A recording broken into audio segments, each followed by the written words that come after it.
नमस्कार दोस्तों, हम लोग B Ed second year previous year के क्वेश्चन पेपर सॉल्व कर रहे थे, जिसमें इस वीडियो में हम सॉल्व करेंगे पेपर फोर्थ को। तो चलिए बिना देरी के शुरू करते हैं। हमारा क्वेश्चन नंबर फर्स्ट है, किसी समस्या के समाधान के लिए निर्देश करना क्या कहलाता है? परामर्श, निर्देशन, अध्ययन या इनमें से कोई नहीं। तो किसी समस्या के लिए किसी को डायरेक्ट करना, निर्देश करना सिंपली निर्देशन कहलाता है, इसीलिए इसमें हमारा बी ऑप्शन राइट होगा। नेक्स्ट क्वेश्चन है, व्यक्तिगत मार्गदर्शन में निम्नलिखित में कौन से पक्ष सम्मिलित होते हैं? ठीक है, जो आपका व्यक्तिगत मार्गदर्शन होता है उसमें क्या क्या शामिल होता है? तो भावात्मक पक्ष शामिल होता है, नैतिक पक्ष शामिल होता है, धार्मिक पक्ष शामिल होता है, ये सभी शामिल होते हैं, इसीलिए इसमें हमारा डी ऑप्शन राइट है। देखो यहाँ पर तो हम सिंपली आंसर्स को टिक कर रहे हैं, लेकिन जो हम आपको पीडीएफ देंगे उसमें हमने आंसर्स को कुछ इस तरह से हाईलाइट किया है। जैसे यहाँ पर आपका डी ऑप्शन राइट है तो आपको कुछ इस तरह से हाईलाइट मिलेगा, ठीक है। और पीडीएफ आप हमारे टेलीग्राम ग्रुप से ज्वाइन कर सकते हैं, जिसका लिंक आपको कमेंट बॉक्स में पिन मिल जाएगा, ठीक है। हमारा नेक्स्ट क्वेश्चन है क्वेश्चन नंबर तीसरा, जीवन शैली के विकृत यानी कि जो है विकृत रूप में किस मार्गदर्शन की अत्यंत आवश्यकता होती है? तो व्यक्तिगत मार्गदर्शन, स्वास्थ्य मार्गदर्शन, सामाजिक मार्गदर्शन या शैक्षिक मार्गदर्शन। देखो इसमें जो आपका आंसर दिया गया है ऑफिशियल आंसर की में वो बी दिया गया है, लेकिन मेरे अकॉर्डिंग इसमें आपका ए आंसर होना चाहिए, क्योंकि जब किसी की जीवन शैली में कोई प्रॉब्लम होती है तो उसको हम एक तरह से व्यक्तिगत मार्गदर्शन देते हैं, ठीक है, पर्सनल गाइडेंस देते हैं। नेक्स्ट क्वेश्चन है, निर्देशन विकल्पों और समायोजन के बनाने में तथा समस्याओं के समाधान में एक व्यक्ति द्वारा दूसरे व्यक्ति को प्रदत्त सहायता क्या है? प्रदत्त सहायता है, ठीक है। निर्देशन विकल्पों और समायोजनों के बनाने में तथा समस्याओं के समाधान में एक व्यक्ति द्वारा दूसरे व्यक्ति को दी गई सहायता है, ये किसने कहा था? जोन्स ने, क्रो एंड क्रो ने या मैथ्यूसन ने या इनमें से कोई नहीं? तो ये कथन है जोन्स का, ए ऑप्शन सही है, ठीक है। नेक्स्ट क्वेश्चन है क्वेश्चन नंबर 5, मार्गदर्शन की प्रकृति कैसी है? ठीक है, दृढ़ है, सरल है, सांस्कृतिक है या व्यक्तिगत है? तो मार्गदर्शन आपका व्यक्तिगत प्रकृति का होता है, डी ऑप्शन राइट है। नेक्स्ट क्वेश्चन क्वेश्चन नंबर 6, जीवन पर्यंत चलने वाली प्रक्रिया क्या है? ठीक है, अभिवृद्धि, विशेष प्रशिक्षण, निर्देशन या इनमें से कोई नहीं? ठीक है, तो निर्देशन और परामर्श आपकी जीवन पर्यंत चलने वाली प्रक्रियाएं हैं, क्योंकि ये समस्याओं पर केंद्रित होती हैं और व्यक्ति की समस्याएं कभी खत्म नहीं होती हैं, ठीक है। तो इसमें हमारा सिंपली सी ऑप्शन राइट है। नेक्स्ट क्वेश्चन है क्वेश्चन नंबर 7, निर्देशन का क्षेत्र है, ठीक है, शैक्षिक, व्यावसायिक, व्यक्तिगत या उपरोक्त सभी? तो निर्देशन का क्षेत्र बहुत ही व्यापक होता है, जिसमें कि शैक्षिक, व्यावसायिक, व्यक्तिगत हर तरह का निर्देशन होता है, डी ऑप्शन इसमें हमारा राइट है, ठीक है। क्वेश्चन नंबर 8 है, निम्नलिखित में से क्या मार्गदर्शन का सिद्धांत नहीं है? ठीक है, जीवन पर्यंत चलने वाली प्रक्रिया, कठोर एवं दृढ़, सहयोग पर आधारित, एक संगठित। तो देखो मार्गदर्शन जीवन पर्यंत चलने वाली प्रक्रिया है, ये मार्गदर्शन का सिद्धांत है। सिद्धांत का मतलब क्या है? जो मार्गदर्शन के बारे में बताएं, ठीक है। सहयोग पर आधारित होता है मार्गदर्शन, एक संगठित होता है, ठीक है, संगठित प्रक्रिया है। लेकिन जो कठोर एवं दृढ़ है ये मार्गदर्शन का सिद्धांत नहीं है, इसीलिए इसमें हमारा बी ऑप्शन राइट है। नेक्स्ट क्वेश्चन है क्वेश्चन नंबर 9, भारत की कलकत्ता यूनिवर्सिटी में व्यवहारिक मनोविज्ञान की शाखा खोली गई, कब खोली गई थी? ठीक है, तो ये 1915 में खोली गई थी, डी ऑप्शन इसमें हमारा राइट है। क्वेश्चन नंबर 10 है, निर्देशन के क्षेत्र में विशेष कार्य प्रारंभ हुआ, कब प्रारंभ हुआ? ठीक है, तो प्रेजेंट टाइम में जो निर्देशन है भारत में अपनी शुरुआती स्टेज में है, शैशवावस्था में है, यानी कि जो निर्देशन शुरू हुआ था वो 19वीं शताब्दी से ही शुरू हुआ था, ठीक है। ए ऑप्शन इसमें सही है। क्वेश्चन नंबर 11 है, Bombay vocational guidance bureau, Bombay की स्थापना हुई थी, ठीक है, 1900 में, 1950 में, 2020 में या 1857 में? तो ये 1950 में इसकी स्थापना हुई थी, बी ऑप्शन राइट है। क्वेश्चन नंबर 12 है, ठीक है, शिक्षा में निर्देशन संबंधित है प्राथमिक शिक्षा से, माध्यमिक शिक्षा से, या उच्च शिक्षा से, या उपरोक्त सभी से। तो निर्देशन हर शिक्षा में दिया जाता है, ठीक है, सभी से संबंधित है, यानी कि प्राथमिक शिक्षा, माध्यमिक शिक्षा और उच्च शिक्षा तीनों से संबंधित है। डी ऑप्शन सही है। क्वेश्चन नंबर 13 है, एनसीईआरटी निर्देशन प्रदान करती है प्राथमिक, माध्यमिक, उच्च या उपरोक्त सभी। तो एनसीईआरटी तीनों के लिए कार्य करती है, ठीक है। एक्चुअली जो एनसीईआरटी है वो आपकी उच्च शिक्षा के लिए कार्य नहीं करती है, तो उपरोक्त सभी नहीं होगा। एनसीईआरटी निर्देशन प्रदान करती है माध्यमिक शिक्षा के लिए। बी ऑप्शन राइट है। क्वेश्चन नंबर 14 है, शैक्षिक, व्यावसायिक एवं व्यक्तिगत निर्देशन किसके प्रकार हैं? शिक्षा के, परामर्श के, या निर्देशन के, ठीक है। मनोविज्ञान के तो सिंपल, शैक्षिक निर्देशन, व्यावसायिक निर्देशन और व्यक्तिगत निर्देशन किसके प्रकार हैं? निर्देशन के प्रकार हैं। 14 का सी ऑप्शन राइट है। क्वेश्चन नंबर 15 है, निम्नलिखित में से किस स्तर पर मार्गदर्शन की आवश्यकता नहीं होती है? ठीक है, बाल्यावस्था में, प्रौढ़ावस्था में, वृद्धावस्था में, या इनमें से कोई नहीं। तो इनमें से जो कोई नहीं वाला ऑप्शन है वो सही है, क्योंकि मार्गदर्शन और निर्देशन व्यक्ति को जीवन पर्यंत ज़रूरत होती है, ठीक है। निर्देशन और मार्गदर्शन, आपकी निर्देशन और परामर्श एक तरह से हम कह सकते हैं। निर्देशन और मार्गदर्शन एक ही मतलब है, ठीक है। तो निर्देशन और परामर्श जीवन पर्यंत चलने वाली प्रक्रियाएं हैं जो कि व्यक्ति को हर समय ज़रूरत होती है, चाहे वो जो है विकास की किसी भी व्यवस्था में क्यों ना हो। इसीलिए इसमें हमारा डी ऑप्शन राइट होगा। इसमें पूछा गया है नहीं होती है, तो हर समय आवश्यकता होती है, ठीक है। इसीलिए डी ऑप्शन राइट है। क्वेश्चन नंबर 16 है, प्राथमिक स्तर किस कक्षा तक होता है? ठीक है, कक्षा 3 तक, 4 तक, 5 तक या 10 तक। तो इसमें जो आपका आंसर दिया गया है आंसर की में वो दिया गया है कक्षा 3, ए ऑप्शन दिया गया है। लेकिन सिंपली जो है प्राथमिक स्तर आपका 1 से 8 तक होता है, जिसमें 1 से 5 तक पूर्व प्राथमिक और जो है 5 से 8 तक जो है उच्च प्राथमिक हम मानते हैं, ठीक है। तो मेरे अकॉर्डिंग इसमें आपका सी ऑप्शन होना चाहिए, क्योंकि जो पूर्व प्राथमिक है उसको हम सिंपली प्राथमिक भी कह देते हैं, ठीक है। बट आंसर की में आपका ए दिया गया है, आप इसको अपने अकॉर्डिंग समझ लेना। नेक्स्ट क्वेश्चन है क्वेश्चन नंबर 17, प्राथमिक स्तर पर निर्देशन के रूप में कौन कार्य करता है? ठीक है, प्राथमिक स्तर पर निर्देशन के रूप में कौन कार्य करता है? मित्र, शिक्षक, प्रधानाचार्य या माली। तो जो आपका प्राथमिक स्तर पर विद्यालय में शिक्षक जो है एक तरह से निर्देशनकर्ता के रूप में कार्य करता है। बी ऑप्शन राइट है। क्वेश्चन नंबर 18 है, विशेष रूप से व्यक्तिगत आदतों से संबंधित है। शैक्षिक निर्देशन, व्यावसायिक निर्देशन, व्यक्तिगत निर्देशन या उपरोक्त सभी। तो व्यक्तिगत जहाँ पर आ गया, व्यक्तिगत आदतों से संबंधित है, तो वो कैसा निर्देशन होगा? व्यक्तिगत निर्देशन। जो किसी व्यक्ति की पर्सनल प्रॉब्लम्स को लेकर दिया जाता है वो कहलाता है व्यक्तिगत निर्देशन, ठीक है। सी ऑप्शन हमारा राइट है। क्वेश्चन नंबर 19 है, किसने कहा कि शैक्षिक निर्देशन उसके शैक्षिक कैरियर में छात्र की सफलता से मुख्य रूप से संबंधित है? ये कथन किसका है? तो ये कहा था डंसमूर एवं मिलर ने। ये ऑप्शन इसमें आपका राइट है। क्वेश्चन नंबर 20 है, शिक्षा के क्षेत्र में किस स्तर पर व्यावसायिक शिक्षा पर बल दिया जा रहा है?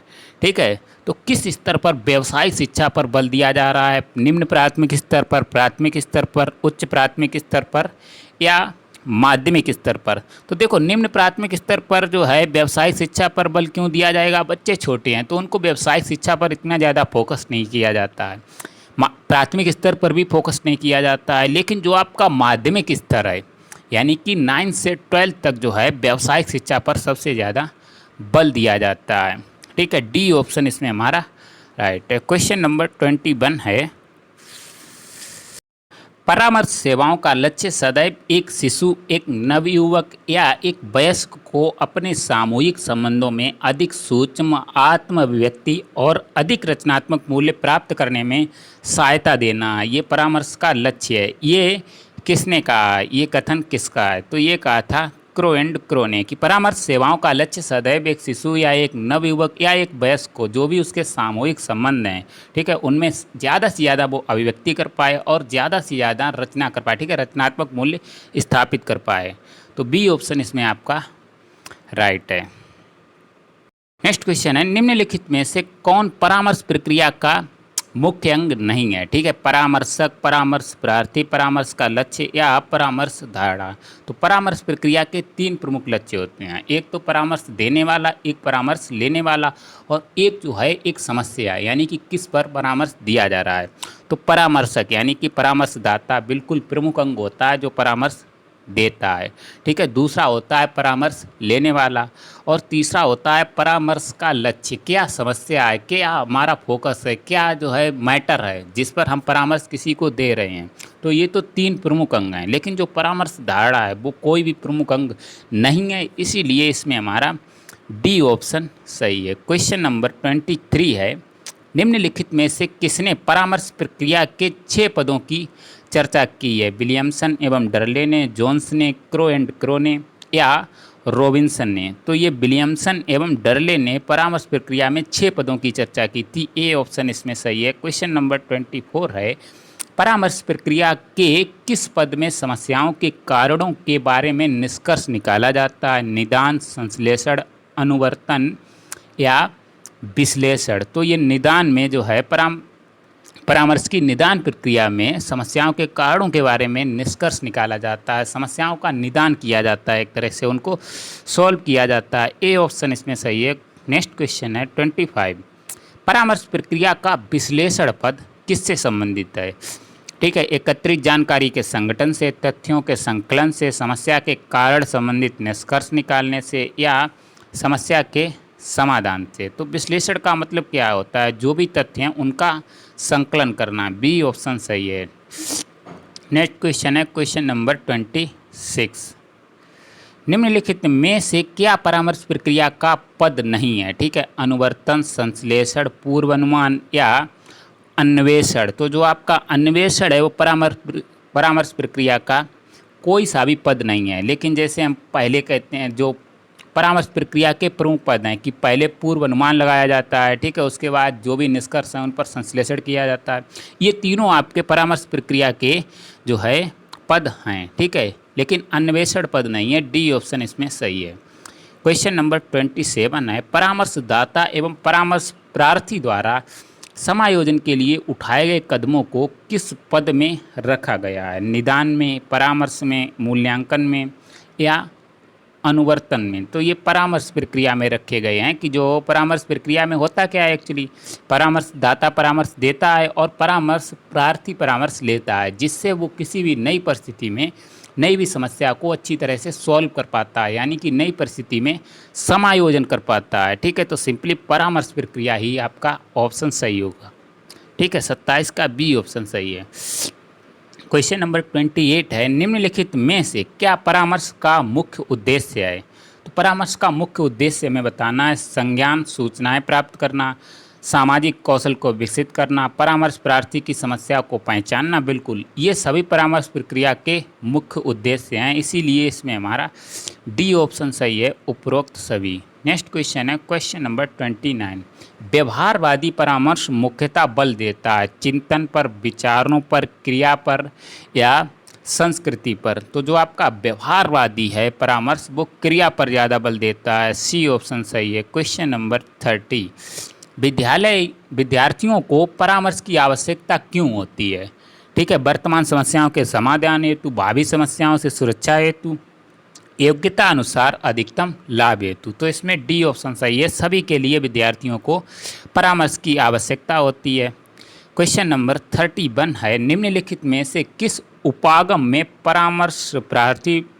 परामर्शक यानी कि परामर्शदाता से अधिक सक्रिय रहता है? ठीक है, देखो आपके 3 तरह के परामर्श होते हैं और ये एक आपका इम्पोर्टेंट क्वेश्चन बनता है, इससे आपके कम से कम नहीं तो 2 क्वेश्चन आएंगे। ठीक है, परामर्श 3 तरह का होता है, निर्देशात्मक परामर्श, अनिर्देशात्मक परामर्श और जो है समन्वित परामर्श, यानी कि directive counselling, non directive counselling and जो है इक्लेक्टिव काउंसिल। तो जो आपका निर्देशात्मक परामर्श होता है वो परामर्शदाता केंद्रित होता है, जो अनिर्देशात्मक परामर्श होता है यानी कि नॉन डायरेक्टिव काउंसलिंग होता है वो आपका परामर्श प्रार्थी पर केंद्रित होता है। लेकिन जो समन्वित होता है वो दोनों का एक तरह से समन्वित रूप होता है, ठीक है, दोनों का मिला जुला रूप होता है। हमसे पूछा गया है निम्नलिखित में से किस उपागम में परामर्श प्रार्थी परामर्शदाता से परामर्शक से अधिक सक्रिय रहता है, ठीक है। तो ये आपका होता है अनिर्देशात्मक परामर्श में, नॉन डायरेक्टिव काउंसलिंग में। लेकिन जो निर्देशात्मक परामर्श है इसमें परामर्शदाता केंद्रित ये होता है, यानी कि परामर्शदाता ज़्यादा सक्रिय रहता है, परामर्श प्रार्थी कम सक्रिय रहता है। इसी के साथ आपको ये बात पता होनी चाहिए। ए ऑप्शन इसमें हमारा सही है, ठीक है। क्वेश्चन नंबर 32 है, इंस्टीट्यूट ऑफ रेशनल लिविंग को एक गैर लाभकारी संगठन के रूप में कब स्थापित किया? तो ये 1959 में स्थापित किया गया था, ठीक है। बी ऑप्शन इसमें हमारा सही है। क्वेश्चन नंबर 33, निम्न में से क्या व्यक्ति केंद्रित परामर्श मानव प्रवृत्ति की महत्वपूर्ण पूर्व कल्पना है, ठीक है। परिवर्तनशीलता, अग्रलचता, पूर्व पूर्णतावाद या ये सभी? तो इसमें हमारा डी ऑप्शन सही है, ये सभी। व्यक्ति केंद्रित परामर्श मानव प्रवृत्ति की महत्वपूर्ण परिकल्पनाएं हैं ये सभी। क्वेश्चन नंबर 34 है, निदेशात्मक, अनिदेशात्मक और सर्वग्राही परामर्श किसके प्रकार हैं, ठीक है। वही क्वेश्चन देखो आ गया। मतलब हमने बताया आपको इससे कम से कम 2 या 3 क्वेश्चन जरूर देखने को मिलेंगे। ये ऐसे भी क्वेश्चन पूछा जाएगा कि इस परामर्श को देने वाले कौन थे, ठीक है। तो जो आपका शायद निदेशात्मक परामर्श है इसको कार्ल आर रोजर्स ने दिया था, और जो अनिदेशात्मक परामर्श है इसको शायद थोर ने दिया था, ठीक है। आप इनको एक बार देख जरूर लेना। तो निदेशात्मक, अनिदेशात्मक और सर्वग्राही परामर्श ये परामर्श के प्रकार हैं, ठीक है। 34 का बी ऑप्शन सही है। नेक्स्ट क्वेश्चन है क्वेश्चन नंबर 35, परामर्शदाता केंद्रित है, ठीक। फिर आपका उसी से क्वेश्चन आया कि जो आपका परामर्शदाता केंद्रित है वो इनमें से कौन सा है? तो जो आपका निदेशात्मक परामर्श होता है वो परामर्शदाता केंद्रित होता है, लेकिन जो अनिदेशात्मक होता है वो परामर्श प्रार्थी केंद्रित होता है। हमसे पूछा गया है परामर्शदाता, परामर्श देने वाले पर कौन फोकस करता है? परामर्शदाता केंद्रित, यानी कि निदेशात्मक परामर्श इसमें सही हो जाएगा। बी ऑप्शन सही है। क्वेश्चन नंबर 36, निम्न में से अधिक व्यापक प्रक्रिया कौन सी है? निर्देशन, परामर्श, अनुदेशन या उपरोक्त में से कोई नहीं? तो निर्देशन एक बहुत ज़्यादा व्यापक प्रक्रिया है, ठीक है। परामर्श जो है निर्देशन का एक अंग है। निर्देशन 2 या 2 से अधिक व्यक्तियों में भी हो सकता है, लेकिन परामर्श केवल 2 व्यक्तियों के बीच होने वाली बातचीत है, ठीक है। एक तरह से सलाह है जिसमें केवल 2 व्यक्ति होते हैं, एक परामर्शदाता, एक परामर्श प्रार्थी।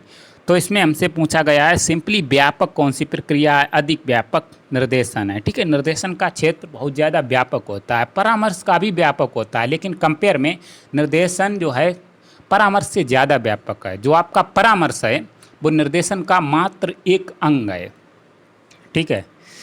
क्वेश्चन नंबर 37 है, शैक्षिक प्रक्रिया का अंग है व्यापार, वित्त प्रबंधन, व्यापार और वित्त प्रबंधन या निर्देशन? तो देखो शैक्षिक प्रक्रिया में वित्त प्रबंधन, व्यापार, मतलब कॉमन सेंस वाला क्वेश्चन है।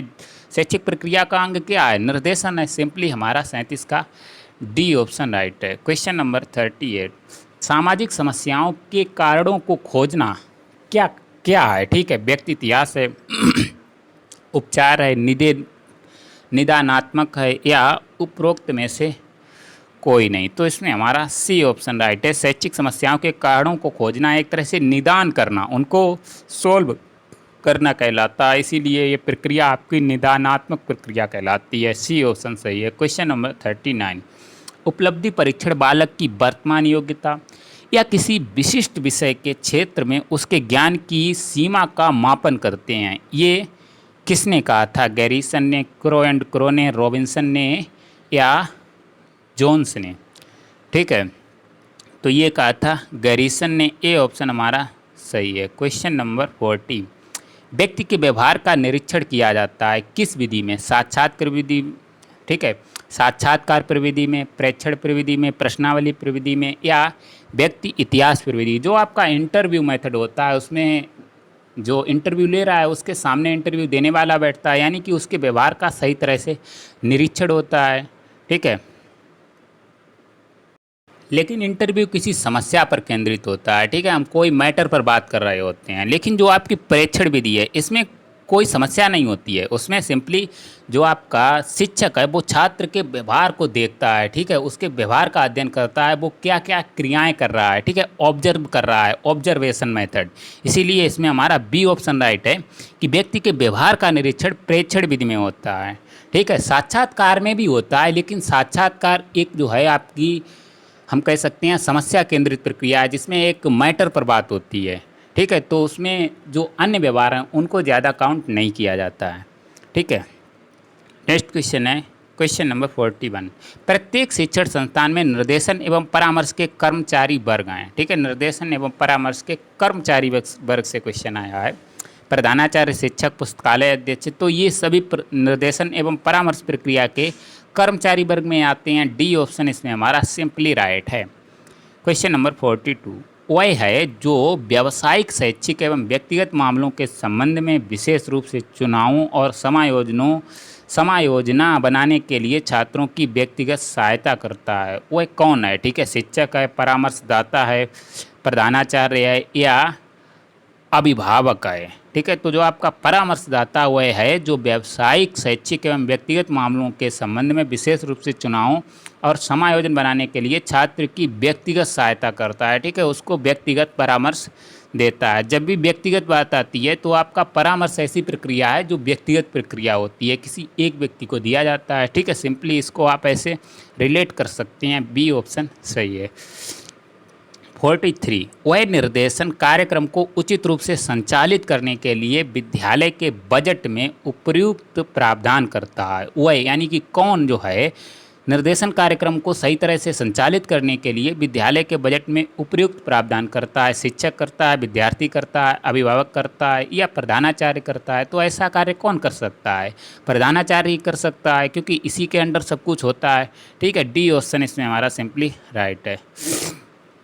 नेक्स्ट क्वेश्चन है 44। एक शैक्षिक संस्था में छात्रों के अधिगम अनुभवों को संचालन करने और निर्देशन के प्रयोजनार्थ अधिकाधिक क्षमता में नियुक्त एक व्यक्ति कौन है, ठीक है।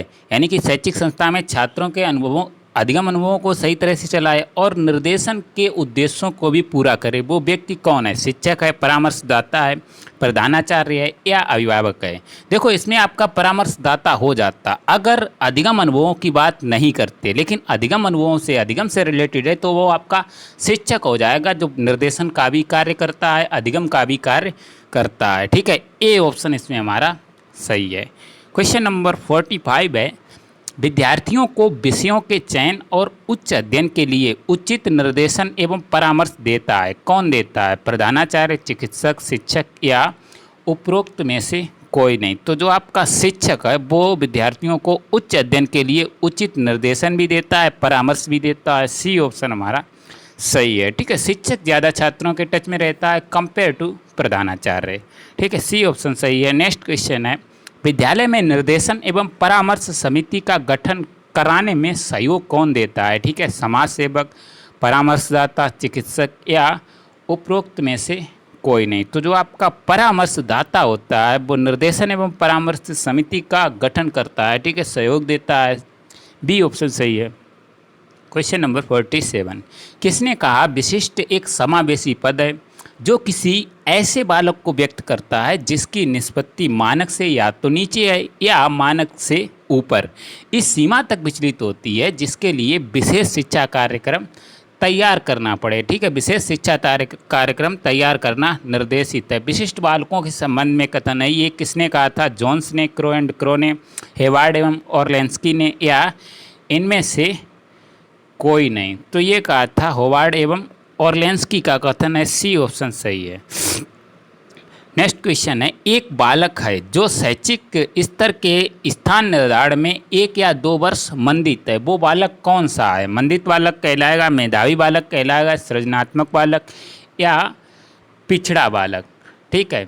तो जो आपका इसमें आंसर दिया गया है वो तो पिछड़ा बालक दिया गया है कि पिछड़ा बालक एक बालक है जो शैक्षिक स्तर के स्थान निर्धारण में 1 से 2 वर्ष मंदित है, ठीक है। लेकिन मेरे अकॉर्डिंग जो इसमें आपका आंसर सही होगा वो मंदित बालक होगा, लेकिन जो ऑफिशियल आंसर की में दिया गया है वो पिछड़ा बालक दिया गया है, ठीक है।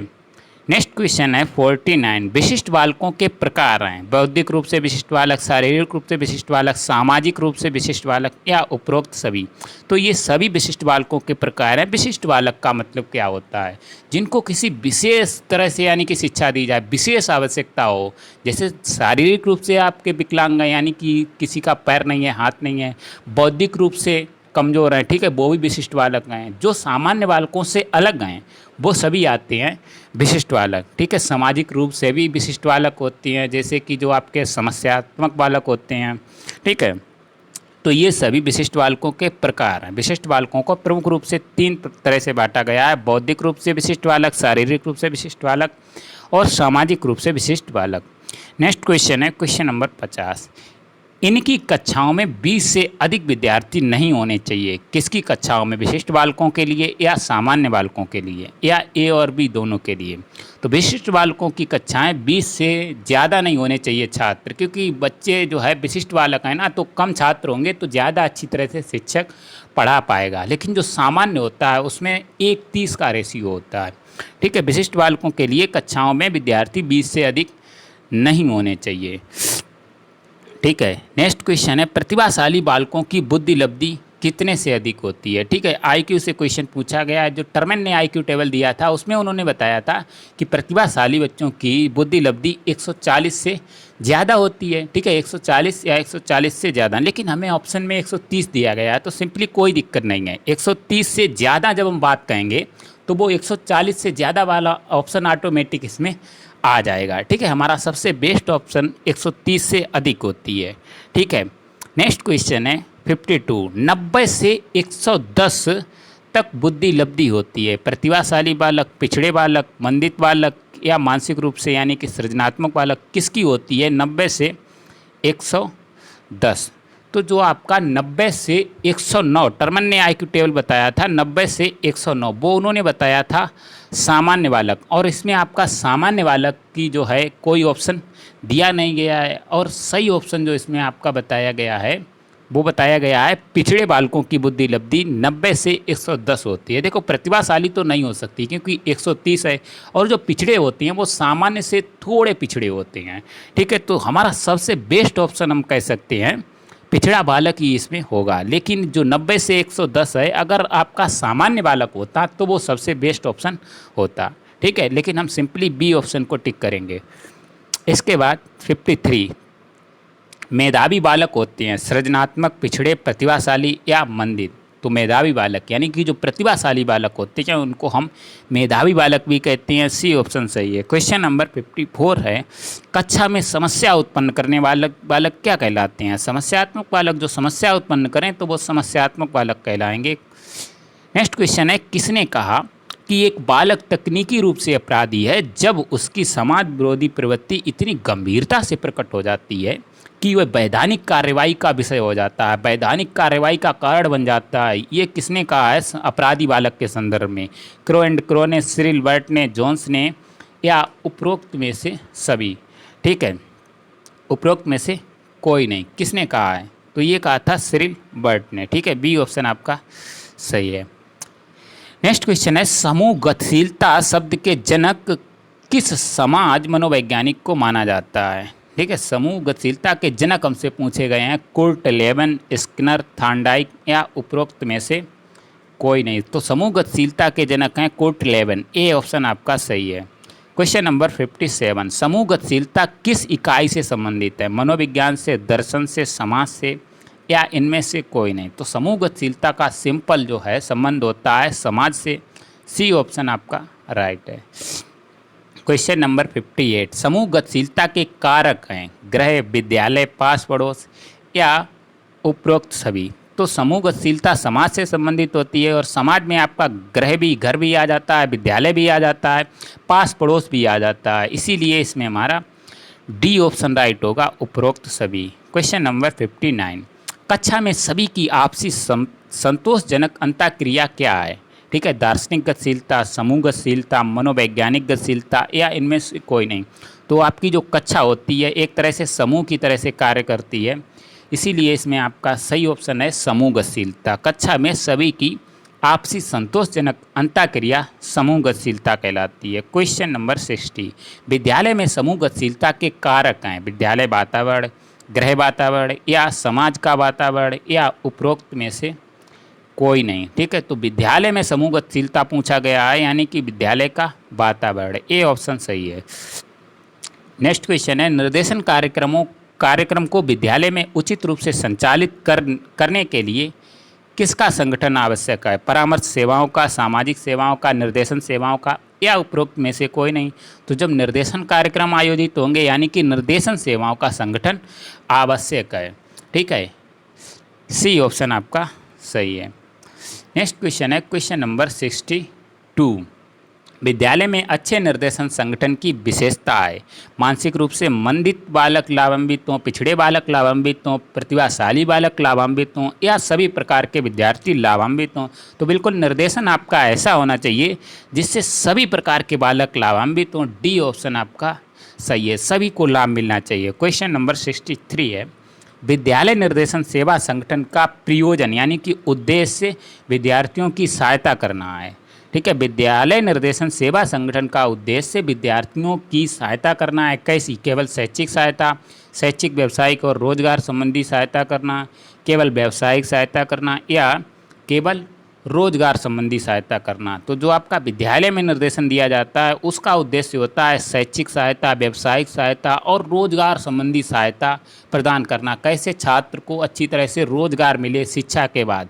ठीक है, उस संबंध में भी विद्यालय निर्देशन सहायता करता है। बी ऑप्शन सही है। क्वेश्चन नंबर 64 है, निर्देशन सेवाओं में विद्यालय से संबंधित लोग शामिल होते हैं। ठीक है, शिक्षक शामिल होता है, प्रधानाचार्य, पुस्तकालय अध्यक्ष, तो सभी शामिल होते हैं निर्देशन सेवाओं में। डी ऑप्शन इसमें हमारा सही है। ठीक है, इसके बाद question number 65, Akhil Bharatiya school शिक्षा सर्वेक्षण हुआ, कब हुआ? ठीक है, तो 2007 में हुआ था। ए ऑप्शन सही है। नेक्स्ट क्वेश्चन है 66, आवश्यकता, रुचि, सार्वभौमिकता और सहयोग विद्यालय निर्देशन सेवाओं के क्या हैं? ठीक है, सेवाओं के हैं कार्यों से, सिद्धांतों से, आवश्यकताओं से या संकल्पनाओं से। तो आवश्यकता, रुचि और सार्वभौमिकता ये सभी निर्देशन सेवाओं के सिद्धांत हैं। बी ऑप्शन इसमें हमारा सही है।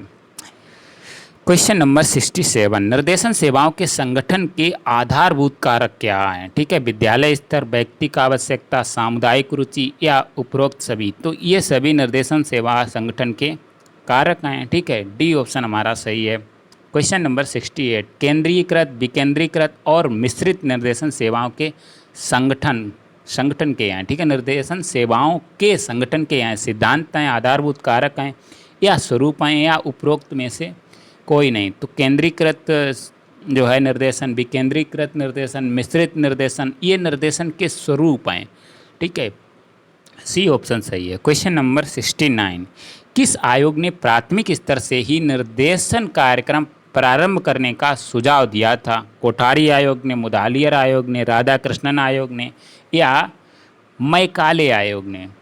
ठीक है, तो कोठारी आयोग ने निर्देशन कार्यक्रम को प्राइमरी लेवल से ही शुरू करने का सुझाव दिया था। ए ऑप्शन सही है। क्वेश्चन नंबर 70, निर्देशन समिति के गठन में शामिल करना चाहिए पास पड़ोस को, माता पिता को, प्रबंध तंत्र के रिश्तेदारों को या उपरोक्त सभी को? तो उपरोक्त सभी वाला ऑप्शन सही नहीं होगा, क्योंकि रिश्तेदारों को हम शामिल करके क्या करेंगे, पास पड़ोस को शामिल करके क्या करेंगे, हमें छात्र को निर्देशित करना है। तो केवल उसके जो है माता पिता को शामिल करना चाहिए निर्देशन समिति में। बी ऑप्शन सही है। ठीक है, कॉमन सेंस वाला क्वेश्चन है। क्वेश्चन नंबर 71, निर्देशन विशेष सेवाओं की श्रृंखला है, ये किसने कहा था?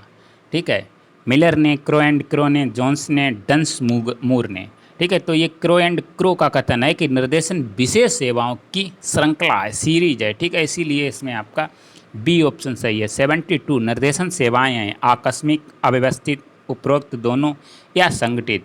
तो निर्देशन ऐसा तो नहीं है कि आकस्मिक सेवा हो, ठीक है, कभी भी दी जा सके किसी को, अव्यवस्थित भी नहीं है। एक तरह से निर्देशन संगठित सेवाएं हैं जिनका सही तरह से संगठन होता है। ठीक है, इसीलिए डी ऑप्शन इसमें हमारा सही है। विद्यालयों में निर्देशन सेवाओं हेतु सूचनाएं होनी चाहिए, शैक्षिक, व्यक्तिगत, सामाजिक और मनोवैज्ञानिक, हर तरह की सूचनाएं होनी चाहिए, तभी निर्देशन सेवाएं सही तरह से चल सकती हैं। इसीलिए इसमें हमारा डी ऑप्शन सही है। क्वेश्चन नंबर 74 है, विद्यालय में निर्देशन एवं परामर्श सेवाओं की व्यवस्था का प्रमुख उद्देश्य क्या है? विद्यालय की ख्याति के लिए, केवल नियमों के पालन हेतु, विद्यार्थियों के सर्वांगीण विकास हेतु, शिक्षकों को व्यस्त रखने हेतु। अब देखो ये आपको ऑप्शन मिल रहे हैं कि जो निर्देशन एवं परामर्श सेवाओं की व्यवस्था का प्रमुख उद्देश्य, ऐसा तो हो नहीं सकता केवल शिक्षकों को व्यस्त रखना हो, ठीक है। केवल नियमों के पालन हेतु, जो आपका सबसे बेस्ट ऑप्शन है कि विद्यार्थियों के सर्वांगीण विकास हेतु, ठीक है। सी ऑप्शन हमारा इसमें सही है। 75, विद्यालय में निर्देशन सेवाओं के प्रमुख रूप कौन से नहीं है? ठीक है, विद्यालय का प्रशासन, परामर्श सेवाएं, सूचनाएं सेवाएं या व्यक्ति अनुसूची सेवाएं, ठीक है। तो विद्यालय में निर्देशन सेवाओं के प्रमुख रूप, जो आपका विद्यालय का प्रशासन है वो निर्देशन सेवाओं का रूप नहीं है, ठीक है। ए ऑप्शन इसमें सही है। इसके बाद क्वेश्चन नंबर 76, शैक्षिक सूचना सेवा के स्रोत हैं? विवरणिका, प्रवेश विवरणिका, पत्रिका या उपरोक्त सभी। तो इन सभी से हमें सूचनाएं मिलती हैं, ठीक है। जो आपका विवरण तैयार किया जाता है, विवरणिका, प्रवेश विवरणिका, इन सभी से शैक्षिक सूचनाएं हमें मिलती हैं, ठीक है। इसीलिए ये सभी शैक्षिक सूचना के स्रोत हैं। पत्रिका भी स्रोत है। डी ऑप्शन हमारा इसमें सिंपली राइट है। क्वेश्चन नंबर 77, व्यावसायिक सूचना सेवा किसका प्रमुख अंग है? केवल निर्देशन का, विद्यालय में निर्देशन एवं परामर्श सेवाओं का, या केवल परामर्श का, या उपरोक्त में से कोई नहीं। तो व्यावसायिक सूचना सेवा विद्यालय में निर्देशन एवं परामर्श सेवाओं का एक प्रमुख अंग है, ठीक है। बी ऑप्शन सही है। क्वेश्चन नंबर 78 है, व्यक्ति अनुसूची सेवाएं विद्यालय के किस पक्ष से संबंधित हैं? ठीक है, शैक्षिक पक्ष से, पारिवारिक पक्ष से, आंतरिक योग्यताओं से, या उपरोक्त सभी। तो इसमें आपका डी ऑप्शन सही है, उपरोक्त सभी। व्यक्ति अनुसूची सेवाएं विद्यार्थी के शैक्षिक पक्ष, पारिवारिक पक्ष, आंतरिक योग्यताओं से, सभी से संबंधित हैं, ठीक है। सभी से इसका जो है रिलेट करता है। नेक्स्ट क्वेश्चन है 79, स्थापना सेवा उन गतिविधियों या क्रियाओं का समूह है जो किसी व्यक्ति की यथार्थ योजनाओं के लिए अनुपालन संभव प्रदान करते हैं। ये किसने कहा था? रेवर, स्मिथ एवं इरिक्सन ने, डावनिंग ने, क्रो एंड क्रो ने, या जोन्स ने। ये किसका कथन है? तो ये रेवर, स्मिथ एवं इरिक्सन का कथन है। ए ऑप्शन इसमें हमारा सही है। क्वेश्चन नंबर 80 है, प्रशिक्षण स्थापन सेवा विद्यार्थियों को शिक्षा प्राप्त करते समय और शिक्षा समाप्ति पर भी सूचनाएं प्रदान करती है। भ्रामक है, असत्य है, सत्य है, या उपरोक्त में से कोई नहीं। कैसा कथन है ये हमें बताना है। तो ये सत्य कथन है कि प्रशिक्षण स्थापन सेवा विद्यार्थियों को शिक्षा प्राप्त करते समय और शिक्षा समाप्ति पर भी सूचनाएं प्रदान करती है, ठीक है। शिक्षा के समाप्त करने के बाद भी सूचनाएं देती है। नेक्स्ट क्वेश्चन है 81, निम्नलिखित में से कौन प्रमापीकृत तकनीकी नहीं है? बुद्धि परीक्षण, अभिरुचि परीक्षण, उपलब्धि परीक्षण, या प्रक्षेपण परीक्षण। तो जो आपकी प्रमापीकृत तकनीकियाँ हैं वो बुद्धि परीक्षण भी है, अभिरुचि परीक्षण भी है, उपलब्धि परीक्षण भी है, लेकिन जो प्रक्षेपण है, ऑब्जर्वेशन परीक्षण है, ठीक है, ऑब्जर्वेशन टेस्ट है, वो आपका प्रमापीकृत टेक्निक नहीं है, ठीक है। इसमें हमारा डी ऑप्शन सही है, क्योंकि हमसे नहीं जो है पूछा गया है। क्वेश्चन नंबर 82, जीवन की नई समस्याओं के प्रति सामान्य अभियोजनशीलता को ही हम बुद्धि कहते हैं, यानी कि जीवन की नई समस्याओं के प्रति समायोजन करने की क्षमता को ही हम बुद्धि कहते हैं। बुद्धि की परिभाषाओं से क्वेश्चन आ गया, ठीक है। तो ये कथन किसका है? ये किसने कहा था? बकिंगम ने, विलियम बुंट ने, स्टर्न ने, या स्पेयरमैन ने। तो ये आपकी स्टर्न की परिभाषा है, ठीक है, एक इम्पोर्टेंट परिभाषा है। सी ऑप्शन इसमें हमारा सही है।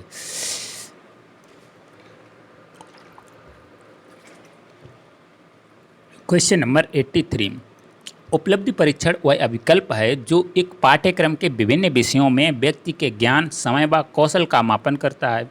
ये कथन किसका है? फ्रीमैन का, गुड एवं हंट का, हर्बर्ट स्पेंसर का, या बिने एवं साइमन का। तो ये फ्रीमैन ने कहा था कि उपलब्धि परीक्षण वह विकल्प है जो एक पाठ्यक्रम के विभिन्न विषयों में व्यक्ति के ज्ञान, समय व कौशल का मापन करता है, ठीक है। उपलब्धि परीक्षण के संबंध में कहा था। ए ऑप्शन हमारा सही है। क्वेश्चन नंबर 84, विशिष्ट योग्यता परीक्षण संबंधित है किससे?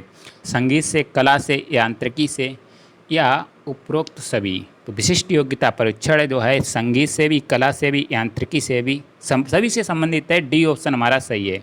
किसमें आपकी विशिष्ट योग्यता है, विशिष्ट योग्यता मापी जाती है। ठीक है, नेक्स्ट है 85। व्यक्ति अध्ययन के लिए संग्रहणीय, ठीक है, संग्रहणीय तथ्य हैं भौतिक परिवेश, सामाजिक आर्थिक परिवेश, सांस्कृतिक परिवेश या ये सभी। व्यक्ति अध्ययन के लिए किनकी हमें ज़रूरत होती है, किनका हमें संग्रह करना पड़ता है, कौन कौन से तथ्य हमें इकट्ठे करने पड़ते हैं। तो भौतिक परिवेश का भी जो है तथ्य इकट्ठे करने पड़ते हैं कि छात्र का जो है परिवेश कैसा है, ठीक है, उसका किस समाज में रह रहा है, सामाजिक आर्थिक परिवेश, सांस्कृतिक परिवेश, ये सभी जो है हमें इनका संग्रह करना पड़ता है। डी ऑप्शन सही है। 86 है बालक बोध परीक्षण के प्रतिपादक कौन है। ठीक है, जो आपका CAT टेस्ट है इसके हमें प्रतिपादक पूछे गए हैं। तो कर्लिंगर, लियोपोल्ड वैलक, एंडू एवं बिले या हरमन रोरसा। तो ये आपका जो है लियोपोल्ड वैलक ने दिया था। बी ऑप्शन इसमें आपका सही है। ठीक है, नेक्स्ट क्वेश्चन है 87। रोरसा परीक्षण में कार्डों की संख्या होती है। ठीक है, रोरसा परीक्षण में 10 कार्ड होते हैं। ए ऑप्शन सही है। 88 है वर्ष 1987 में एलन दुबे एवं अर्चना दुबे द्वारा किस परीक्षण का निर्माण किया गया था। तो इन्होंने बताया था वाक्य पूर्ति परीक्षण। ठीक है, डी ऑप्शन हमारा सही है। Question number 89। साक्षात्कार के संबंध में, इंटरव्यू के संबंध में कौन सा कथन असत्य है। ठीक है, तो साक्षात्कार एक आत्मनिष्ठ विधि है। अनुवर्तन कार्य को उत्तम साक्षात्कार चरण कहती हैं। ये विधि समस्या पर अधिक केंद्रित है। साक्षात्कार प्रक्रिया असंवेदनशील होती है। तो बिल्कुल साक्षात्कार प्रक्रिया जो है संवेदनशील होती है, लेकिन हमसे कहा गया है असंवेदनशील होती है। तो ये कथन असत्य है। ठीक है, बहुत ही इंटरव्यू सेंसिटिव होता है। डी ऑप्शन इसमें हमारा पूछा गया जो है सही हो जाएगा, क्योंकि हमसे असत्य कथन पूछा गया है। नेक्स्ट है क्वेश्चन नंबर 90। परामर्श प्राप्त करने की एक तकनीकी मानकीकृत है। निम्न में से कौन एक मानकीकृत तकनीकी है।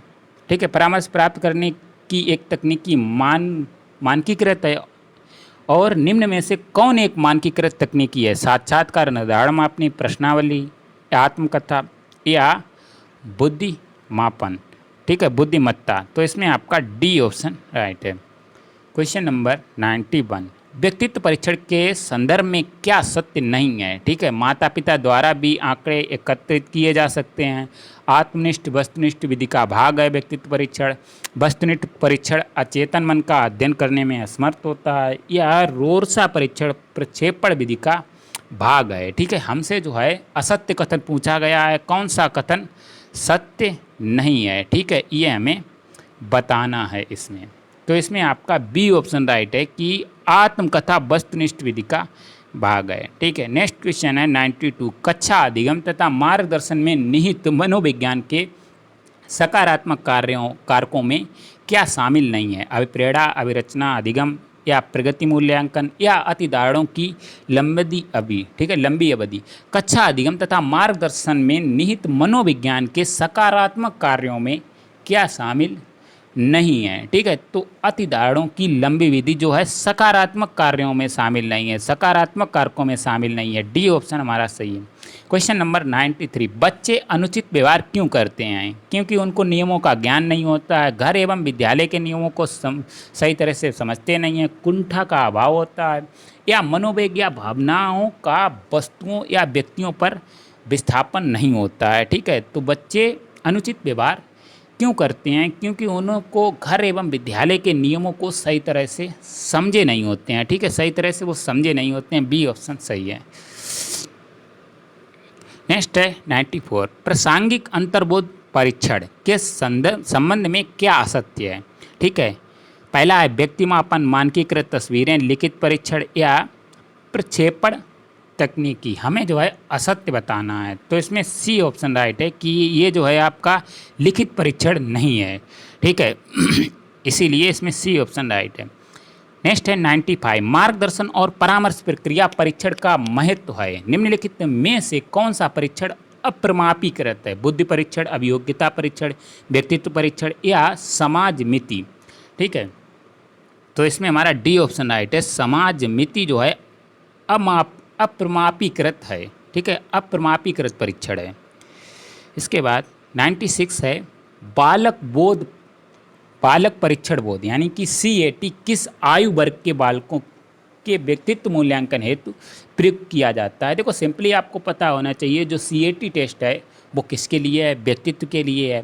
अब इसमें पूछा गया है कि बालक बोध परीक्षण यानी कि CAT टेस्ट किस आयु वर्ग के बालकों के लिए है, तो ये 3 से 10 वर्ष तक के बालकों के लिए होता है। ए ऑप्शन सही है। क्वेश्चन नंबर 97, निम्न में से कौन अमानकीकृत मार्गदर्शन तकनीकी है? अभिरुचियाँ, समाज मिति, बुद्धिमत्ता या इनमें से कोई नहीं। तो समाज मिति तकनीकी आपकी अमानकीकृत मार्गदर्शन की तकनीकी है। नेक्स्ट है आत्मनिष्ठ, वस्तुनिष्ठ और प्रक्षेपी प्रविधियाँ किस परीक्षण से संबंधित हैं? ठीक है, तो ये आपकी सभी व्यक्तित्व परीक्षण की जो है प्रविधियाँ हैं। ठीक है, इसीलिए इसमें हमारा सी ऑप्शन राइट है, आत्मनिष्ठ परीक्षण, ठीक है, वस्तुनिष्ठ परीक्षण और प्रक्षेपी परीक्षण। नेक्स्ट है 99, नियंत्रित अवलोकन सुनिश्चित पूर्व व्यवस्थित योजनाओं के अनुसार संपन्न किया जाता है जिसमें एथेस्ट प्रायोगिक प्रक्रिया सम्मिलित की जाती है। ये कथन किसका है? जोन्स का, PB यंग का, क्रो एंड क्रो का, ये या उपरोक्त में से कोई नहीं। तो ये PB यंग ने कहा था। और अब हमारा लास्ट क्वेश्चन है वस्तुनिष्ठ प्रविधि नहीं है, क्रम निर्धारण में अपनी प्रश्नावली, संचयी अभिलेख या क्रियात्मक अनुसंधान। तो जो आपका क्रियात्मक अनुसंधान है वो वस्तुनिष्ठ प्रविधि नहीं है। डी ऑप्शन सही है। ठीक है, तो अगर आप इन क्वेश्चन पेपर्स का PDF डाउनलोड करना चाहते हैं जिसमें हमने इन आंसर्स को हाईलाइट किया है, ठीक है, तो वो आप हमारे टेलीग्राम चैनल से डाउनलोड कर सकते हैं, जिसका लिंक आपको इस वीडियो के डिस्क्रिप्शन बॉक्स में भी मिल जाएगा और कमेंट में भी पिन मिल जाएगा। तब तक के लिए पढ़ाई करते रहिएगा। All the very best.